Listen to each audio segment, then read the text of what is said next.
Mari kita berdoa. Kami bersyukur, kami berterima kasih buat kasih setia Tuhan. Terima kasih buat pemeliharaan Tuhan dalam hidup kami sampai saat ini. Kembali hamba-Mu akan menyampaikan kebenaran firman-Mu melalui siaran radio Maestro ini. Hamba-Mu percaya sementara firman Tuhan diberitakan, hamba-Mu sangat yakin bahwa Tuhan menjamah setiap pendengar suara Maestro dimanapun berada.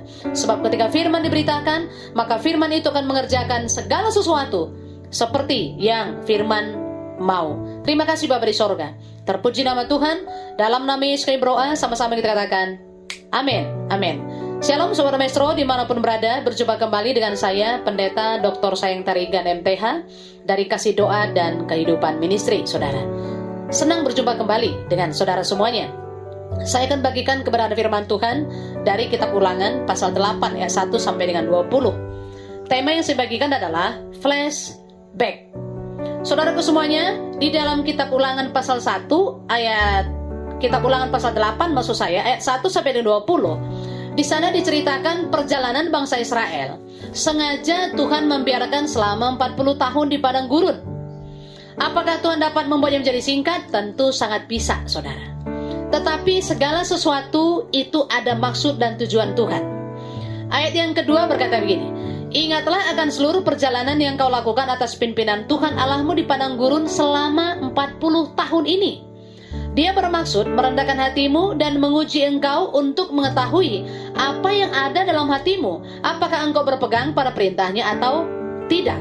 Saudaraku semuanya, Sobat Maestro, perjalanan yang dialami oleh bangsa Israel itu adalah atas pimpinan Tuhan.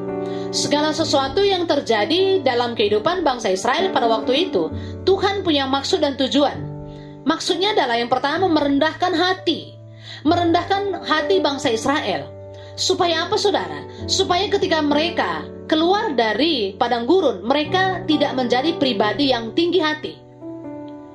Lalu tujuannya lagi adalah untuk menguji mereka, apakah mereka tetap pegang firman Tuhan atau tidak. Jadi Sobat Maestro dimanapun berada, jikalau hari-hari ini kita ada di padang gurun, kita ada di situasi yang sangat tidak bersahabat dengan kita, Tuhan punya maksud dan tujuan bagi saya dan saudara. Tujuannya adalah supaya kita merendahkan hati di hadapan Tuhan, supaya kita menjadi pribadi yang teruji dalam kehidupan kita. Apakah kita pegang firman Tuhan? Apakah kita selalu bergantung kepada Tuhan? Apakah kita selalu mengandalkan Tuhan atau tidak? Itu tujuannya, saudara. Ayat 1 sampai dengan ayat 10 diceritakan secara singkat begini. Tuhan mengingatkan kembali bagaimana pemeliharaan Tuhan dalam perjalanan bangsa Israel. Apakah bangsa Israel mengalami kelaparan ketika mereka di padang gurun? Enggak. Apakah mereka kedinginan ketika mereka di padang gurun? Tentu juga tidak. Apakah mereka kehausan ketika mereka di padang gurun? Tentu juga tidak, saudara. Tentu tidak.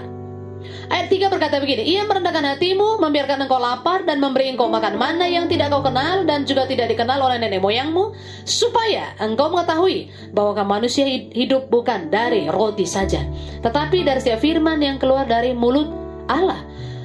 Matius pasal 4 ayat 4 berkata begini, tetapi Yesus menjawab, ada tertulis, manusia hidup bukan dari roti saja, tetapi dari setiap firman yang keluar dari mulut Allah. Jadi saudaraku semuanya, Sobat Maestro dimanapun berada, apa yang terjadi dalam kehidupan kita harus belajar dari bangsa Israel. Kita harus merendahkan diri di hadapan Tuhan. Yang setuju katakan amin. Yang setuju katakan amin. Ayat 11 sampai dengan 18 diceritakan Tuhan mengingatkan kembali bangsa Israel supaya berhati-hati agar tidak tinggi hati. Ayat 11 ada kata melupakan di sana. Diambil dari kata saka. Apa yang dimaksudkan saka? Artinya adalah mengabaikan. Jangan abaikan Tuhan dalam perjalanan hidup kita, saudara. Jangan melupakan Tuhan dalam perjalanan hidup kita, tetapi jadikan Tuhan jadi utama dalam hidup kita. Setuju katakan amin. Ayat 19 sampai 20 itu adalah konsekuensi jika saya dan saudara menyembah ilah lain atau menjadikan Tuhan bukan yang utama dalam hidup kita. Hasilnya adalah binasa. Jadi poin pertama dari Ulangan pasal 8 ayat 1 sampai dengan 20, saudaraku, poin pertama adalah setia. Ayat 1 berkata begini, segenap perintah yang kusampaikan kepadamu pada hari ini haruslah kamu lakukan dengan setia, supaya kamu hidup dan bertambah banyak, memasuki dan menduduki negeri yang dijanjikan Tuhan dengan sumpah kepada nenek moyangmu. Apapun keadaan kita hari-hari ini, kita belajar dari bangsa Israel, setia. Amin. Ada lagu berkata begini, telah kulihat kebaikanmu yang tak pernah habis di hidupku. Ku berjuang sampai akhirnya kau dapati aku tetap setia. Amin, saudara. Kalau Tuhan setia memelihara saya dan saudara, maka kita juga harus menjadi pribadi yang setia di hadapan Tuhan apapun situasi kita. Yang setuju katakan amin. Poin kedua, saudara, ayat yang ketiga berkata begini, ia merendahkan hatimu, membiarkan engkau lapar dan memberi engkau makan mana yang tidak kau kenal dan juga tidak dikenal oleh nenek moyangmu, supaya engkau mengetahui bahwa manusia hidup bukan dari roti saja, tetapi dari setiap firman yang keluar dari mulut Allah. Ayat yang kedua, saya ulangi, saudara. Ingatlah akan seluruh perjalanan yang kau lakukan atas pimpinan Tuhan Allahmu di padang gurun selama 40 tahun ini. Dia bermaksud merendahkan hatimu dan menguji engkau untuk mengetahui apa yang ada dalam hatimu, apakah engkau berpegang pada perintahnya atau tidak. Ayat 11, hati-hatilah supaya jangan engkau melupakan Tuhan Allahmu dengan tidak berpegang pada perintah, peraturan dan ketetapannya yang kusampaikan kepadamu pada hari ini. Jadi poin kedua adalah merendahkan diri. Amin.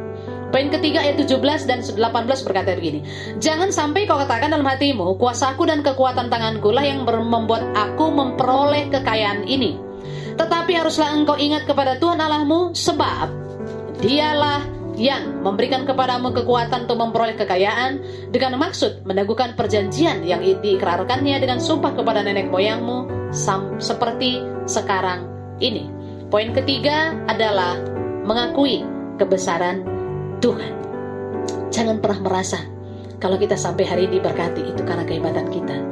Jangan pernah memiliki pikiran karena pengetahuan kita, karena pendidikan kita, karena kekayaan kita, karena relasi kita, jadi kita bisa berhasil. No, semua itu karena kebesaran Tuhan. Yang setuju katakan amin.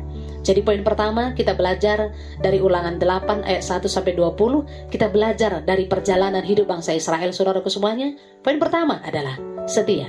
Poin kedua, merendahkan diri. Poin ketiga, mengakui kebesaran Tuhan. Mari kita berdoa. Kami bersyukur, kami berterima kasih kepada Tuhan. Materaikan firman-Mu dalam hidup kami, supaya kami menjadi pribadi setia. Kami menjadi pribadi yang merendahkan diri dan mengakui kebesaran Tuhan dalam setiap perjalanan hidup kami.